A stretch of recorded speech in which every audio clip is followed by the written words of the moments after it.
We've come to a most historic part of this program, which everybody is waiting for. Can we connect the US with us on the Zoom? Are we connected? Yeah. Welcome, Dr. Menon. A big round of applause from Calcutta. That is our own Dr. Menon, left India many, many years ago, but we will come to that. And first of all, Dr. Menon, can we go ahead with your classic presentation on prostatectomy, please? Can we start, Dr. Menon?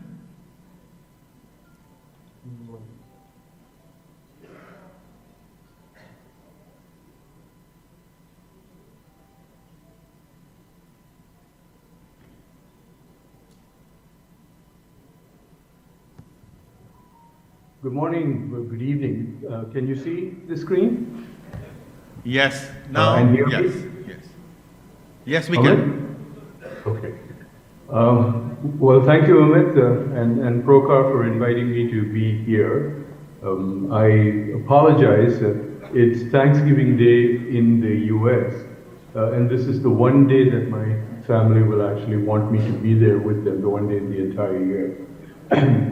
But it's 15 years ago since Mahendra Bhandari and the Vatikoti Institute came to Kolkata to help start or help grow the robotics program in Kolkata.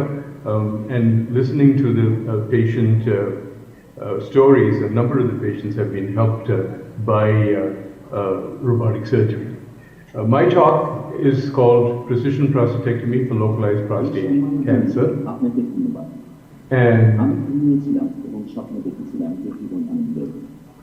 আমি জেগে উঠলাম এবং দেখলাম যে জীবনী সেবা আমি অভিনয় করেছি এবং দেখছি সেবা ছিল আনন্দ This quote from Rabindranath Tagore, for the few people who don't speak Bengali, resonates with me. I slept and dreamt that life was joy. I awoke and saw that life was service. I acted and behold, service was joy. So the work that I'm going to talk to you about represents 50 years of service to patients distilled into a 15 to 20 minute talk.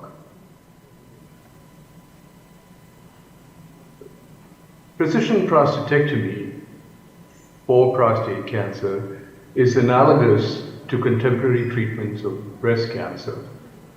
Focal therapy for prostate cancer may be considered equivalent for lumpectomy for breast cancer.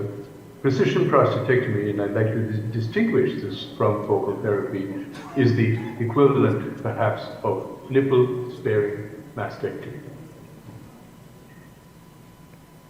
The reason to consider non-radical therapies is because of the tremendous impact on functional outcomes. This is the classical article from Hashim Ahmed and Mark Emberton from the UK that showed that functional outcomes in terms of potency and continence were uniquely preserved with focal therapy, achieving a trifecta of 26 out of 31 patients or 84% of the patients. If there is any quibble about this, is that 23% of patients had residual cancer in the targeted area, and in 8% the cancer was significant, clinically significant. So perhaps the oncological outcomes need to be teased out a little bit further. Hence, precision prostatectomy. This study is an ideal stage 0 study that we did. We took 100 patients who were candidates for hemiablation, but could not have a hemiablation because the technology was not yet approved in the United States and underwent radical prostatectomy. Of these, 25 candidates would have met the criteria for hemiablation, and I found that a technically perfect hemiablation would have left cancer behind in 24 out of 25, or 96% of the patients. Sure, in some patients the cancer was clinically non-significant, but the pathologist found that 68% of patients, when they looked at the slide of the radical prostatectomy specimens, would have had untreated cancer with hemiablation. And why is that? And it's very simply because what you see on an image, hemiablation is image-guided therapy, underestimates the true extent of the cancer. What the radiologist sees is not what the pathologist sees. This was exquisitely focused by a recent paper in October in European Urology from the UCLA group, Alan Priester being the first author. And on this slide, you can see that the red circles are what the radiologist thought were cancer. So here is a Pyrax 4 or 5 cancer. And this is the histology, and this is what the pathologist found was cancer. This patient had an hemiablation. This amount of clinically significant cancer would have been left behind. Here is another example of a radiologically detected cancer, and this is a correlation with what the pathologist saw, which is exactly what we showed 10 years ago in our stage 0 study. And this has profound implications in the functional outcomes. So if you are using subtotal gland treatment, the reason you're doing this is to do more nerve sparing. And this depends on your understanding of where the nerves are. The green circles show nerve-sparing radical prostatectomy, the way it was originally described 40 years ago by Patrick Walsh. The red areas show the nerve-sparing that we did as part of the veil technique, and each black dot here is a nerve staining with S100. And we showed that by doing this classical radical prostatectomy, you would be removing these nerves. We then extended it anteriorly, and we call this the hood technique. We did not find that the hood technique increased potency more than the veil technique, but recently Ashutosh Tiwari at Sinai has started doing this, and he found an improvement in continence by preserving these extra nerves. What all these techniques do, classical nerve sparing, veil technique, or the hood technique, is miss nerves in the midline posteriorly, around the seminal vesicles and the prostate, seminal vesicles and the vasa. And this shows the amount of nerve tissue that even the best nerve sparing would remove. So a precision prostatectomy attempts to preserve these nerves. We make the assumption that on the side of the dominant nodule, it would not be oncologically safe to preserve these nerves, as shown by the stage 0 studies and the AI studies that I showed you, but it would be safe in most instances to preserve the nerves on the contralateral side. And so a precision prostatectomy is a radical prostatectomy on the side of the dominant nodule, and a precision prostatectomy on the side opposite the nodule. And the reason to do this is that the nerves between the prostate and the seminal vesicles often stain with nitric oxide and therefore are important in maintaining erections. I don't think I'll have time to show the technique slide, just so that in respect to the audience. But if you want it, this is published and it's in Surgery in Motion in European Urology.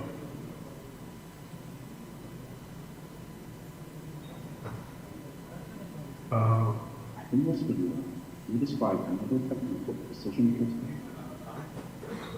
Increase the sound. Oh, and this is a slide of one of Dr. Tiwari's patients who had the best nerve sparing that he could do.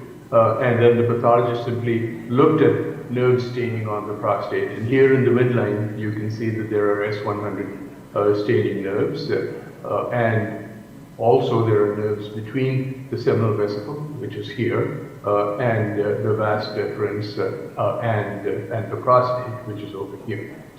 So in a precision prostatectomy, the line of incision is 5 millimeters within the prostate capsule.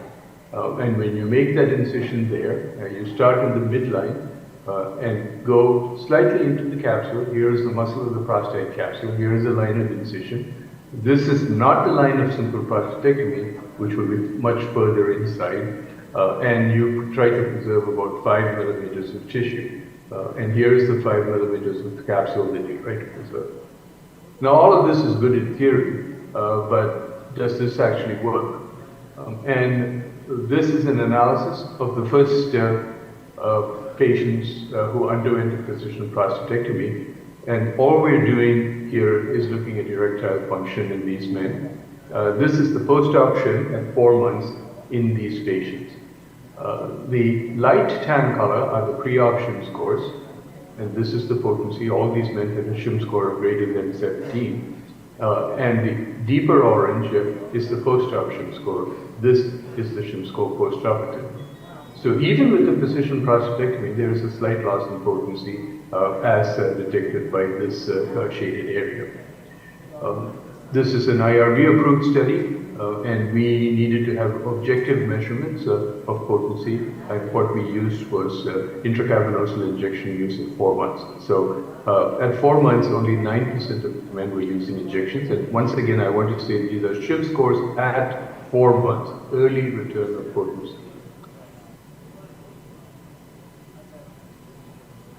If you used penetrative intercourse, that is the blue circle, 22 out of 23 or 96% of the men had penetrative intercourse at 4 months, similar to what we saw in Hashim Ahmed's focal therapy study. And if you use the criteria of SHIM greater than 17, remembering that these are patients who started with a SHIM of greater than 17, 83% of them had potency at 4 months. A control group of patients were patients who were candidates for precision prostatectomy, but chose to have a radical prostatectomy. And you can see that during the same period of time, 3/4 of the men chose to have the traditional approach. At 4 months, 70% of these men filled the prescription for intracavernosal injection, 41% had penetrative intercourse, and 33% returned to a normal SHIM of greater than 17. This is the study carried on now to 120 patients. The blue line are erection sufficient for intercourse, nationally seen, and it's around 50% at 4 years. The yellow lines are my patients undergoing complete radical prostatectomy, drop in potency initially, but these patients got better. And here are the curves of patients undergoing precision prostatectomy. Final slide looks at the comparative outcomes of precision prostatectomy versus radical prostatectomy in the 2/3 of patients who chose to have radical rather than precision. The positive margin rates were comparable. The number of patients who needed salvage radiation or androgen therapy was greater after radical prostatectomy. If you have a precision prostatectomy, the salvage will be removing the remnant, and that's why the rates are low. The continence rate at 1 month, 3 months, and 3 months were better for precision prostatectomy, perhaps because we are preserving the capsular muscle, but at 12 months there was no difference between precision or radical prostatectomy. The big difference we saw was in erectile function. SHIM at 1 month, at 3 months, and 12 months remained superior in patients who underwent precision prostatectomy. At a median follow-up of 5 years, the oncological outcomes of precision prostatectomy equal that of radical prostatectomy. I don't know whether this will maintain at 15 years. We have 7-year data, and the outcomes are robust. The functional outcomes of precision prostatectomy are more similar to that of focal therapy and are far better in terms of potency rates of radical or whole gland treatment. In conclusion, data from randomized clinical trials proved that many men with low and intermediate risk prostate cancer do not need radical treatment and are significantly overtreated with radical treatment. Preclinical and clinical data that I showed you suggest that precision prostatectomy achieves excellent oncological and functional outcomes in this group of men. I'd like to qualify this by the statement saying that this is a controversial subject. It has been met with criticism, and we all know from the World Cup that you can win all the matches and lose the final and have an incomplete outcome. So I'd like to end with another nod to a hero from Bengal. Captains are always criticized.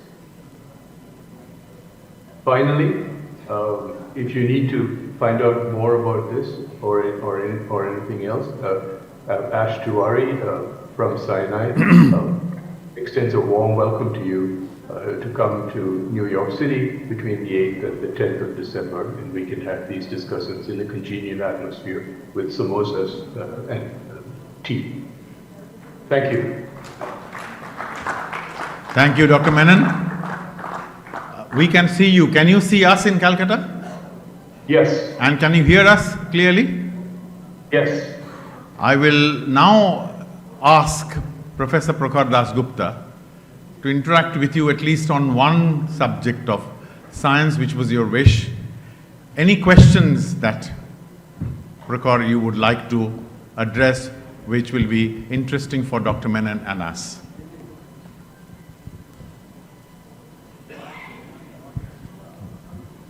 Dr. Menon, congratulations on being the first recipient of the most prestigious Tagore Medal.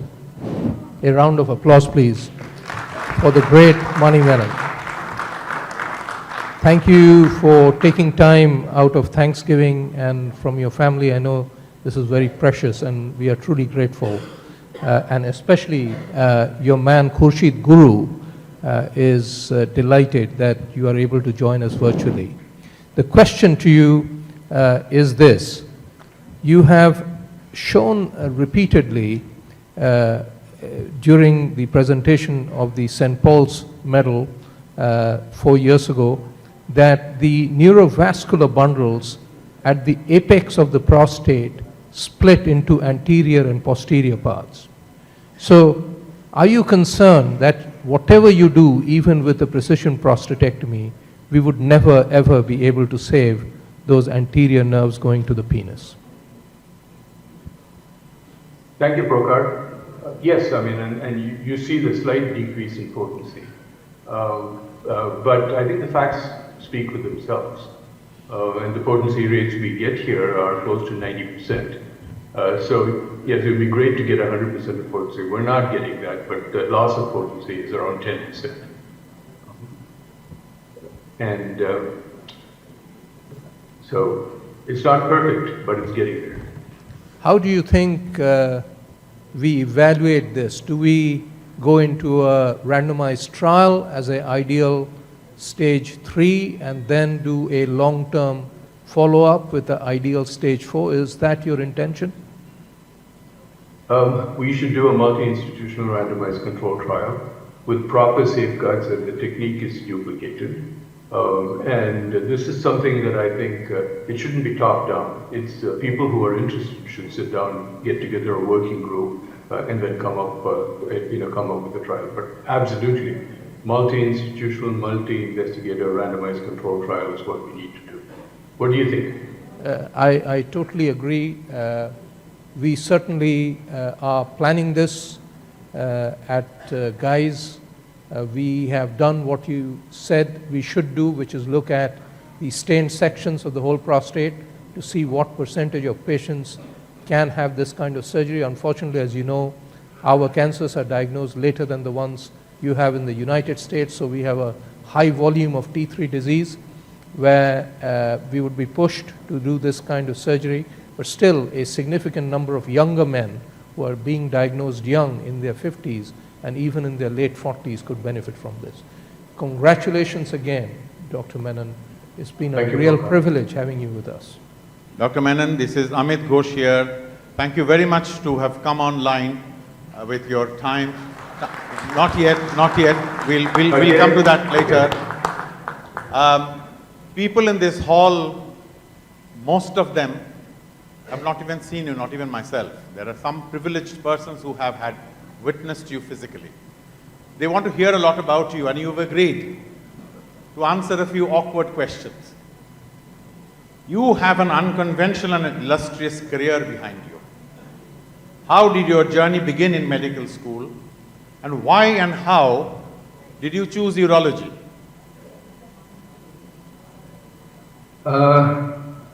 So I started medical school because my mother told me that I should become a doctor. I had really wanted to become an engineer. But you know, in the 60s, if you are growing up in India, you listen to what your parents tell you. And so I ended up in JIPMA for that. Throughout JIPMA, my goal was to try to pass the exams with the minimum amount of effort and the maximum amount of fun, which I happened to do. But then when I started my internship, there was an epiphany. I realized that I was dealing with lives, and I'd better be sincere and serious about what I did. My trip to the United States was because another strong woman in my life, my wife Shamim, wanted to move to the US because she felt that intellectual curiosity was crimped in the didactic system of JIPMA and maybe India. So I ended up in the US, and then I had an extraordinary piece of luck. Patrick Walsh, the new chairman at Johns Hopkins, took a fancy to me and gave me a residency at the Radiological Institute at Johns Hopkins. Somewhat to my surprise, I was the first person of Indian origin in 100 years of Hopkins who ever had a residency in any of the surgical specialties, who was picked to be a resident. And that motivated me to work hard. The journey to robotics again started with an Indian philanthropist who believed in me and believed in minimally invasive surgery and the improvement of functional outcomes. Robotics was again my wife. I wanted to do laparoscopic surgery, but I was just a terrible laparoscopic surgeon. I was a very good open surgeon, and I could translate it into being a very good robotic surgery.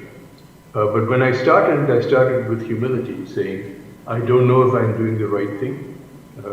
Nobody else knows whether I'm doing the right thing, and let the patients tell me what the outcomes are. So we spent a lot of effort, thanks to Mr. Varikuti's generous philanthropic support, collecting robust outcomes.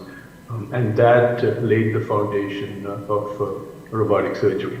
The first year that I was there, and Prokar remembers this, there were 110 robotic cases done worldwide, and I did 98 of them.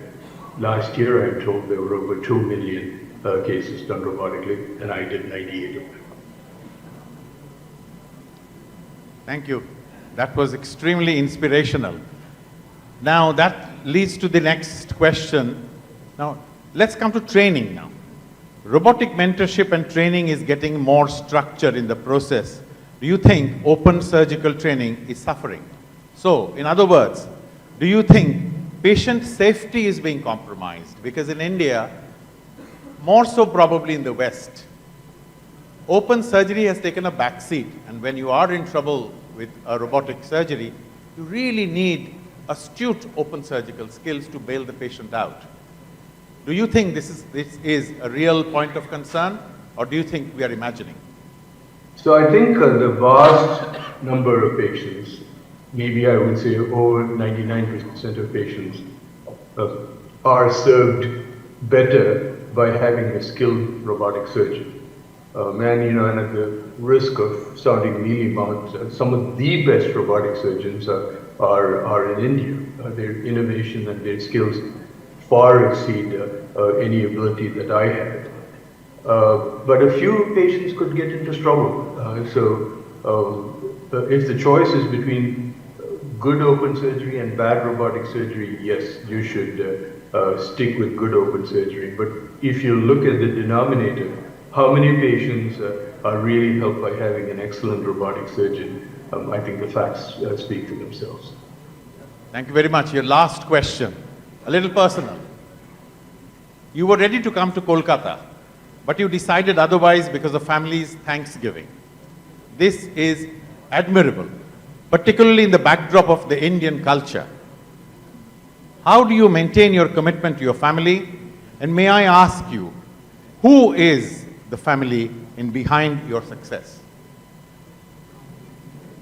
Well, thank you. I mean, I felt bad about this conflict of interest, but I think I told you, just the dates were an issue. I've been to Calcutta before, and I'd love to come back to Calcutta again. I just couldn't do it at this point. For 25 years, for 50 years, I ignored the family. The last 25 years developing robotics, 37 years as a chairman, and then 10 years as a resident in training before that. But after COVID, I had to reset my priorities. And as always, my wife gave the ultimatum, said, either we move to the family or you're in it by yourself. I'm going to move with the family, which happens to be in New York City. So family for me are my wife, my daughter, who is a judge in the New York Family Court, and my son, who is a private equity person in Boston, and my grandchildren. I have 6 of them. Thank you very much. I think this was extremely inspirational, and thank you for answering personal questions as well. That's an inspiration as well. We are delighted that you have not forgotten your roots. That's another inspiration for the future generation and for us as well. May I now come to the climax of this evening.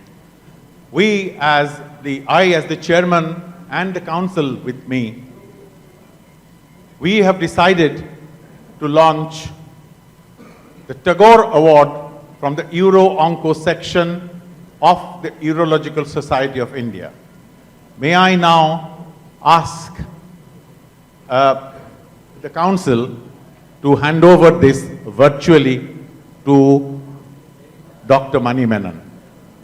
I will answer the question, why Tagore Award? Tagore signifies excellence. And this Tagore Award, if you can see it,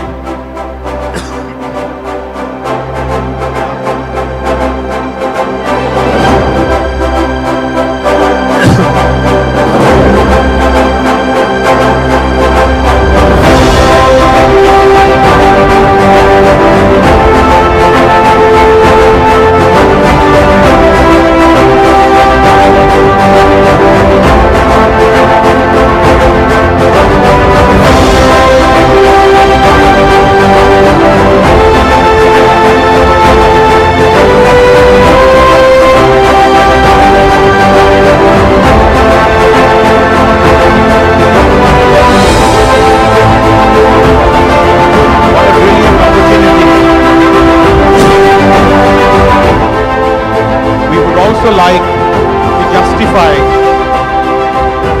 why we chose you. Please be assured, when we launched your name, not only was it unanimous, people all over India were delighted with the news, and we were delighted that you accepted it. So may I ask our organizing secretary, Tarun Jindal, to read through the scroll for us.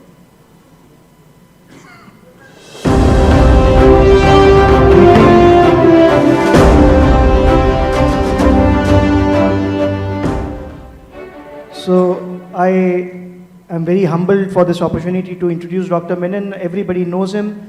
So Dr. Menon is a pioneer in cancer surgery. He is the sheet anchor, the person who has introduced robotic surgery to the world. It is to his credit that we have taken the training, we have been enlightened about the robotic surgeries.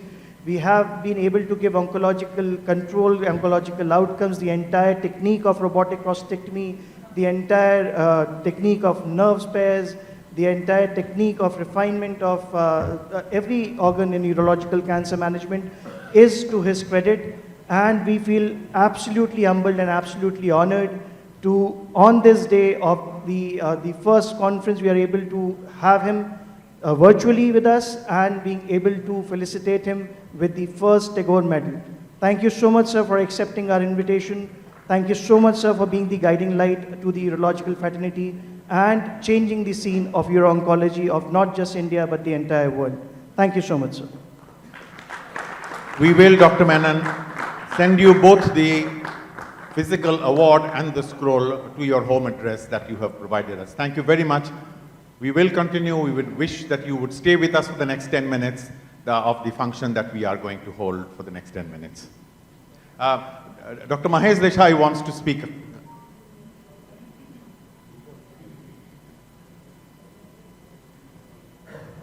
Good evening, Dr. Mani.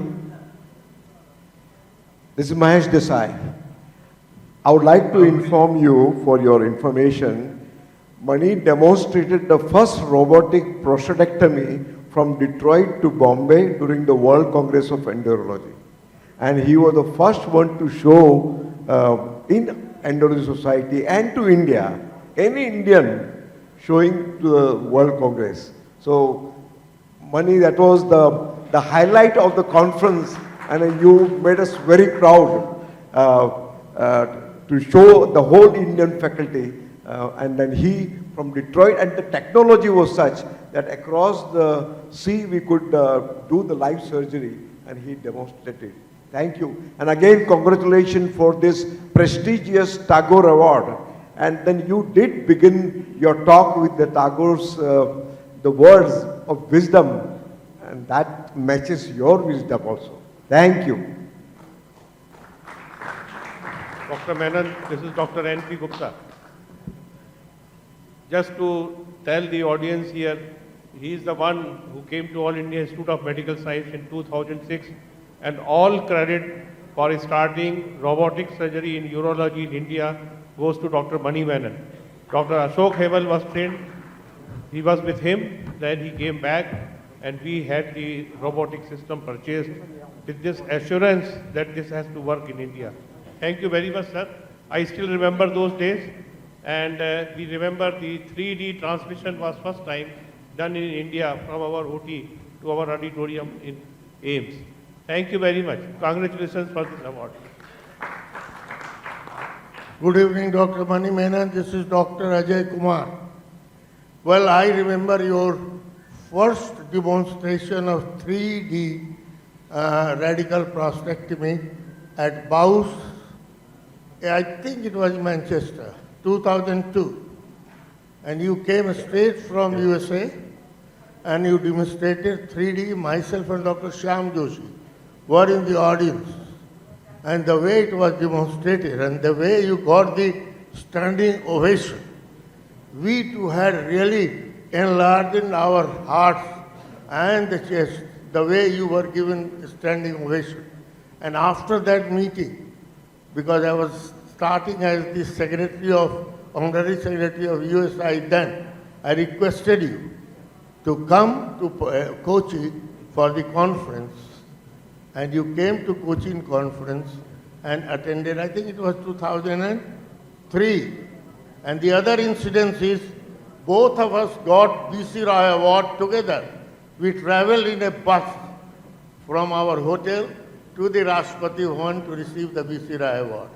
So thank you very much and congratulate you on receiving this Tagore, first recipient of the Tagore Award. Thank you, Dr. Menon. Dr. Anand Kumar has been kind enough. He is actually traveling to Mount Sinai on the 7th of December, which is a great coincidence, and he will hand it over to you physically. Thank you very much. Professor Mani Menon, good evening. And I just want to say he's most inspiring person for me. And when he started robotics in 2002, I was there. That was the first model he was doing it. And initially I couldn't understand what is happening. And after that he used to explain me, and slowly I understood what was happening there. Thank you, sir, for inspiring all of us. I'll bring your award to you. Thank you very much. we proceed with the last 10 minutes of our present award ceremony. And who else can be the next awardee but Professor Prakhar Dasgupta, the son of the soil, the mentor, the architect behind this entire project of the Global Uro-Oncology Award. May I first ask Ravi Mohan to actually read out the thing. Thank you, sir. It's an honor to read the scroll of honor of Professor Prakhar Dasgupta, and I personally admire him as a mentor. He was very kind enough to host me in UK. Professor Prakhar Dasgupta, OBE, MSc, MD, DLS, FRCS, FEBU, FLS and FKC. King's Health Partners Foundation, Professor of Surgery, Chair in Robotic Surgery and Urological Innovation, Chairman, King's Vattikuti Institute of Robotic Surgery, Faculty of Life Sciences and Medicine, King's College, London, Honorary Consultant Urologist, Guy's and St. Thomas NHS Foundation Trust, London, 10th Editor-in-Chief, British Journal of Urology Internationals. Prakhar Dasgupta, King's Health Partner Foundation, Professor of Surgery, is internationally reputed as a clinician, scientist, educator, polymath, and 10th Editor-Chief of British Journal of Urology International. He pioneered robotic surgery.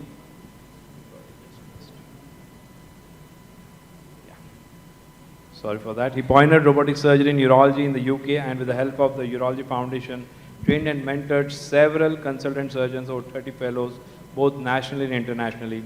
He was the first to develop image-guided and 3D-printed prostatectomies, indentation probes for precise localization of tumors, and is the ambassador for KCL Ericsson 5G Global Health Program in telemedicine. He was the chief investigator for the world's first randomized controlled trial of telerobotics and the only trial comparing open laparoscopic and robotic cystectomy. He leads healthcare within the responsible AI UK ecosystem funded by UKRI. 25 years ago, while at Queen's Square, Prakhar studied the role of C fibers in overactive bladder in humans and then developed a method of injecting botulinum toxin A with a flexible telescope, the Dasgupta technique, as we all know. International trials of the toxin led it to its licensing for OAB, improved the quality of life of millions of patients worldwide, influenced National Institute of Health and Care Excellence guidelines. In recognition of his achievements, he received the Golden Telescope in 2006 and was appointed Professor of Robotic Surgery and Urological Innovation, KCL, and Chairman of King's Vattikuti Institute of Robotic Surgery. His institution recently celebrated the landmark 10,000 robotic procedures. He was 2020 recipient of St. Peter Medal from British Association of Urology Surgeons.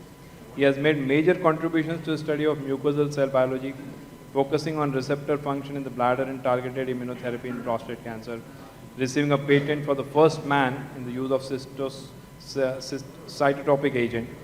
Clinical Chair of Prostate Cancer Research Center at KCL, he currently leads a large research team of basic scientists, engineers, clinician scientists, and has generated multi-million in grant income from the MRC, Wellcome Trust, EPSRC, UKRI, EU, the Guy's and St. Thomas Charity, and the Urology Foundation. Prakhar has published more than 1,100 articles, H-index of 87, with more than 800 papers, 35 book chapters, 10 books, 500 presentations, more than 300 invited lectures, and 50 visiting professorships. He had been a visiting surgeon to Maharaja Gaj Singh Chu of Jodhpur, India. He is acknowledged as a leading educationist, starting a successful BSc in surgical sciences at KCL, training over 300 students and looking for the evidence of underpinning simulation in operative surgery, human factors and patient safety. He developed the world's first laparoscopic nephrectomy simulator led by EU Mars project of the development and validation of robotic surgical training, and the only international randomized trial of simulation for patient benefit, the SIMULATE study, showing that simulation creates more proficient surgeons and reduces less surgical complications in patients, reduces surgical complications. He is highly effective educator and communicator, editing BJUI for 8 years, trebling its impact factor to 6 and achieving an Almetric score of 1469. He led an international editor team that revolutionized the web-based publishing and responsible use of social media. He brought innovative design, AI, and the new open access platform BJUI Compass to the Bijoy family of journals. Prokar was elected the youngest ever Hunterian president and served on the Associated Parliamentary Committee for Surgical Services in House of Lords, UK. He is also known for his services to charity, serving as a trustee to Prostate Cancer Research Centre and Malcolm Cockpit Trust. He is a mentor and advisor to UK National Clinical Entrepreneurship Programme. He has supported the careers of 20 UK and international academics, 10 to chairs. He has established several academic collaborations with the universities in Europe, India, the Far East and Southern China. He is a clinical director of surgical and interventional engineering at KCL, part of ambitious MedTech hub of St. Thomas Hospital with a budget of £110 million.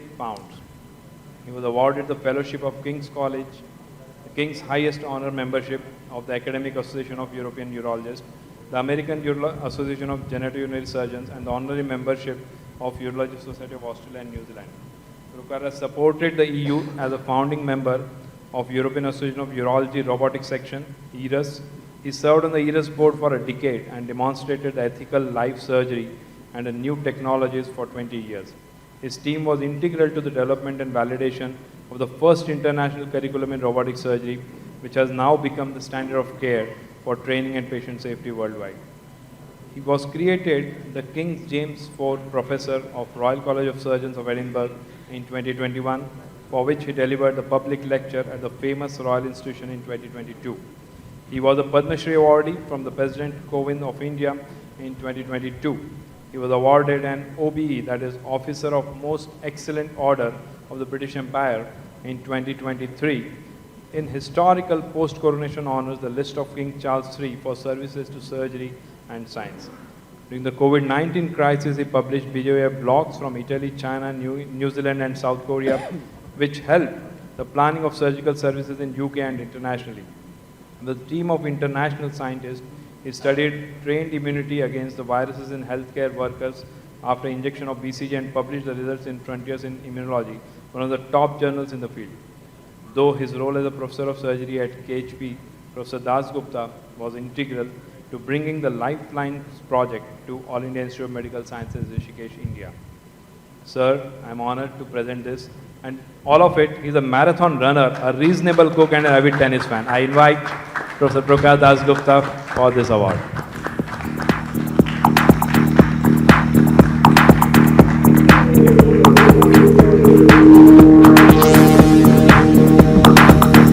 Can we have, this is the son of the soil. Can you imagine, he passed out from the same college as I did, and he's ruling the world and helping us, not forgotten his mother institution, not forgotten his mother country, and we are really, really proud of him. Therefore, we give him the Pride of Bengal Award, a real standing ovation, if I may, to the son of the soil who has not forgotten his roots. That's, I think, the biggest compliment that I can give to Prokar. Every time that I've asked for help, he has been there in person to Calcutta. Thank you, Prokar.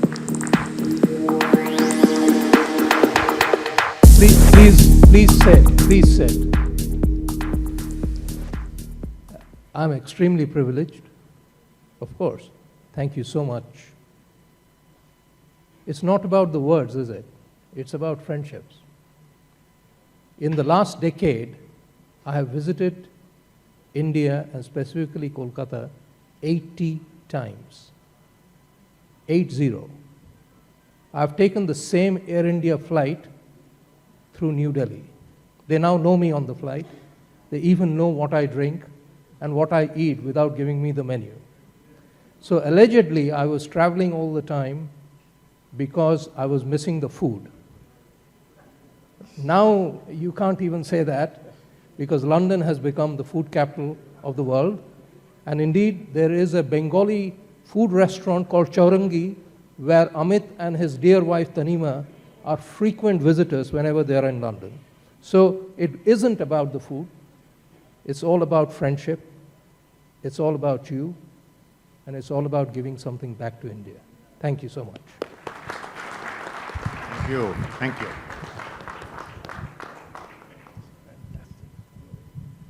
Can I now just ask the council to, where is my paper? List कहाँ गया? इधर ही है.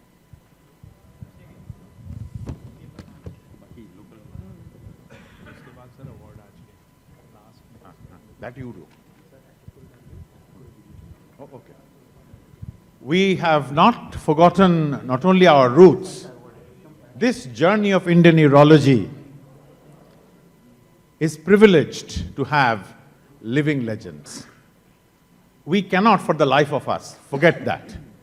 However might we have the icing on the cake in the way of Dr. Mani Menon and Prahad Dasgupta, we really must remember the hard work was done by many who have toiled in India. May I invite, first of all, Dr. Mahesh Desai, a living legend. A big round of applause.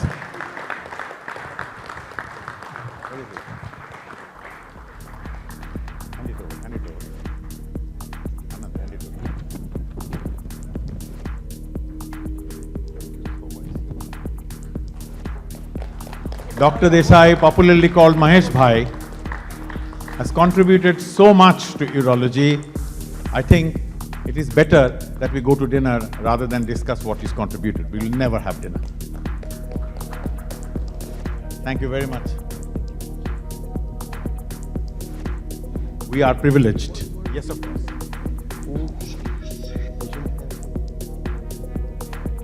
Lady who had a partial nephrectomy. Yes. Ma'am, अच्छा, आप अकेले patient नहीं है जो kidney का तकलीफ होती है, डॉक्टर को भी हो सकती है. मुझे भी किडनी ट्यूमर हुआ था और मुझे भी पार्शियल नेफ्रेक्टमी किया था और उसके बाद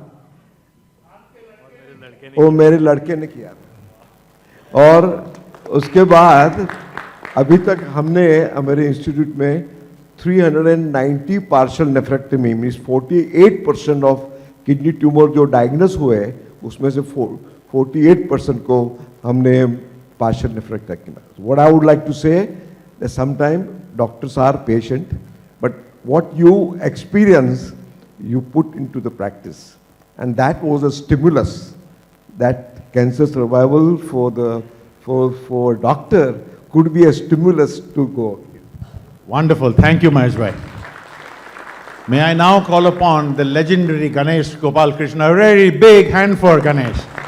I think he is the, I don't know how many of you know, we have big achievers in this hall. This is the Amitabh Bachchan for Bengal in urology. He told me he doesn't like women, but yesterday, he did. But I won't reveal any more. He is our legend for now, for tonight. I will not reveal the rest of the secrets. Thank you, Ganesh. Thank you very much. A few words of wisdom and encouragement from you. No words at all. Thank you very much. Everybody is a legend here. Thank you. God bless you all. Thank you. Again, can we forget Narmada Prasad Gupta? Who can? Let's have the loudest applause for him. Though he fell asleep, we won't fine him for tonight. His contributions are so much. People are so grateful.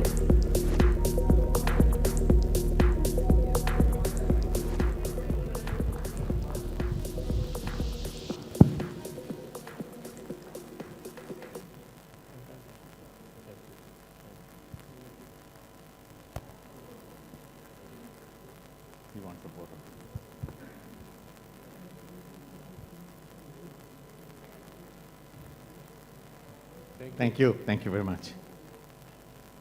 Dr. S.K. Sharma.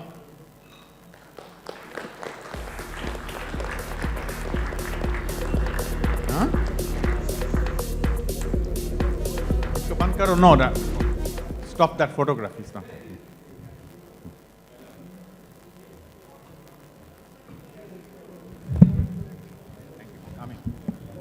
Thank you for accepting the award. Thank you very much.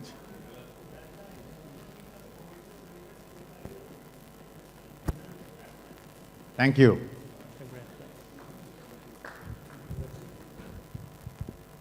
One of the biggest educationists India is privileged to have, Dr. Percy Chiver.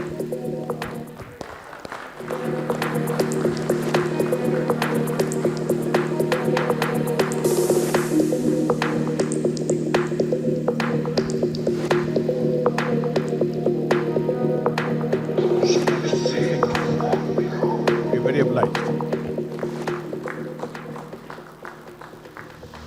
Thank you very much.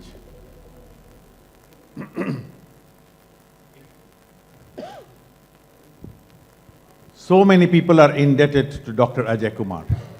I don't have to tell stories, neither does he. We'll change the date if we start talking about Ajay Kumar. Please just accept our award with love. As I was just coming in to receive this award, he said, tell us a joke. Let me tell you something. Mahesh Bhai, let me take this story from Mahesh Bhai. Who had the bladder cancer? Somebody said, one of the patients had. Way back in 2007, I had painless hematuria, contacted Mahesh Bhai, got the tumor detected. Without telling my wife, I flew to Nadiad, had my surgery done, and 3 days she was looking for me, कि चला कहाँ गया?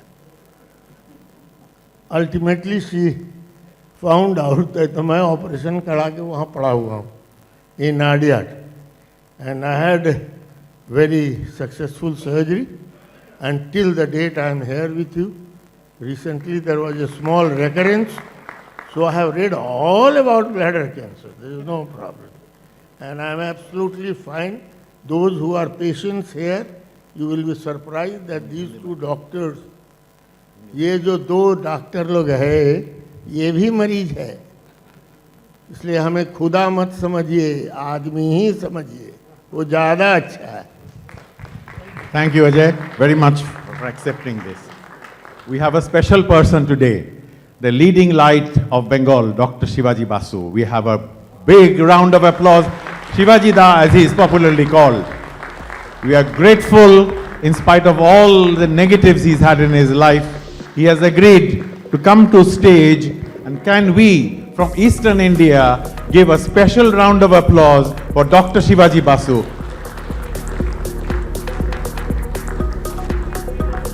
Shivaji Da, with love.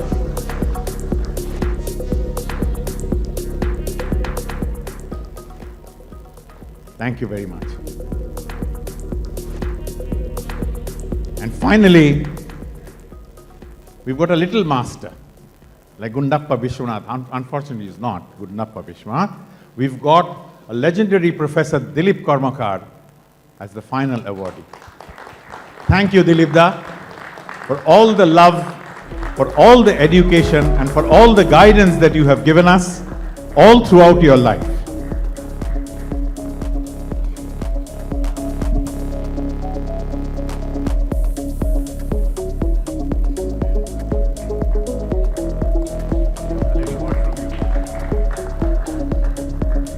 Thank you, Amit, and his whole council members for giving us this compliment to all of us.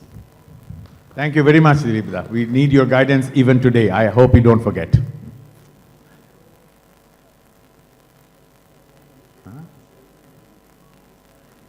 There's a request that if all the awardees take up the trouble to come over, so they would like to have a photograph because they think this occasion is legendary.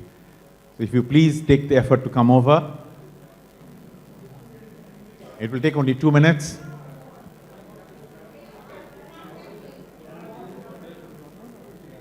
I don't know. Dr. Menon, are you online? Dr. Menon, are you online? Sure, I'll be fine. Yes. Where is Mahesh Bhai?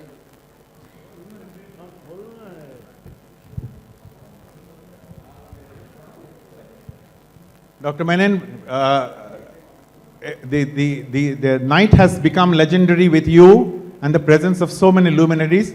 If we can disturb you for another couple of minutes for a photo opportunity, if you remain in the background, we will be grateful.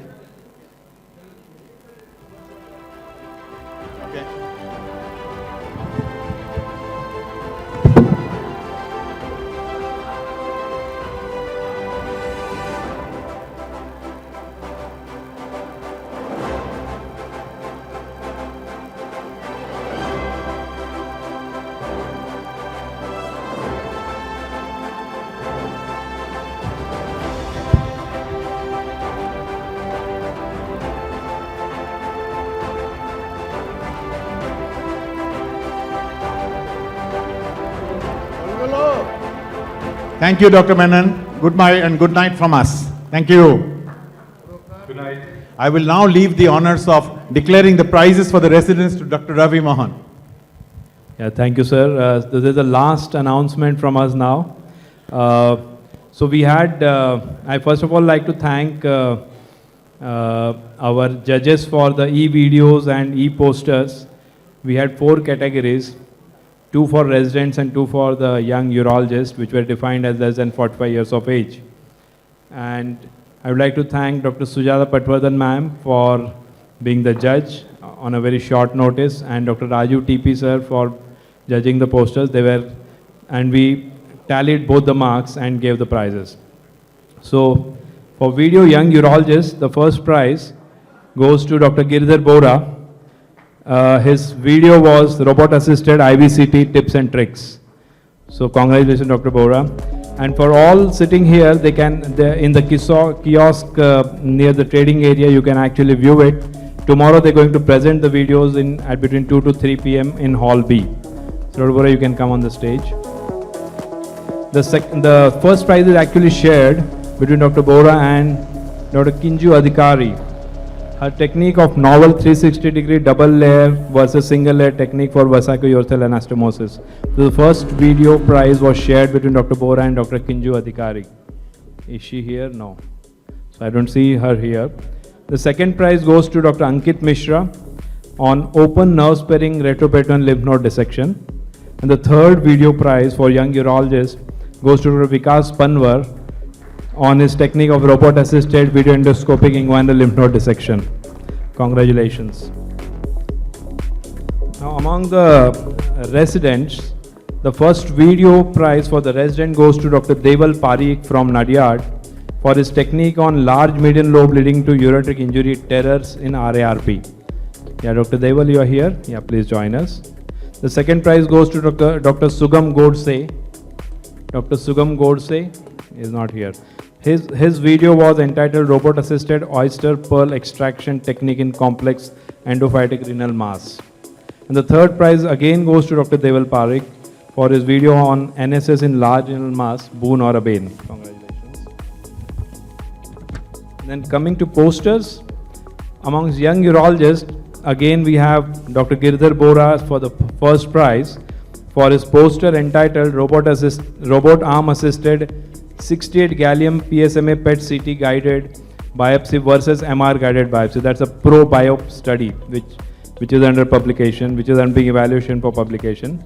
The second prize again is shared by Dr. Girdhar Bora.